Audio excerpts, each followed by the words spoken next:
და ჩვენ მომსწრენი გავხდით ნამდვილი სასწაულისა. მთელი საქართველო ფეხზე ადგა და დაიძრა მისი უწმინდესობის და უნეტარესობის ნიშნისკენ თაყვანისცემის, მადლიერების, სიყვარულის გამოსახატავად.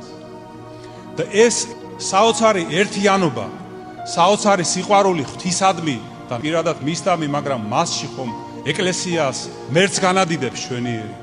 ეს გამოვლენილი სიყვარული და ერთიანობა ჩვენ გვაძლევს დიდ სულიერ ძალას, დიდ ნუგეშს, რომ გადაგვეტანა ეს ურთულესი დღეები და დიდ იმედს, ძვირფასო ძმებო და დებო, რომ ჩვენ ღვთის შეწევნით შევძლებთ, შევინარჩუნოთ ის დიდი ღირებულებები, რაც ჩვენამდე მოიტანეს ჩვენმა დიდმა პატრიარქებმა და წინაპრებმა და მათ შორის რაც სრულიად საქართველოს კათოლიკოს პატრიარქმა ილიამ გვიანდერძა.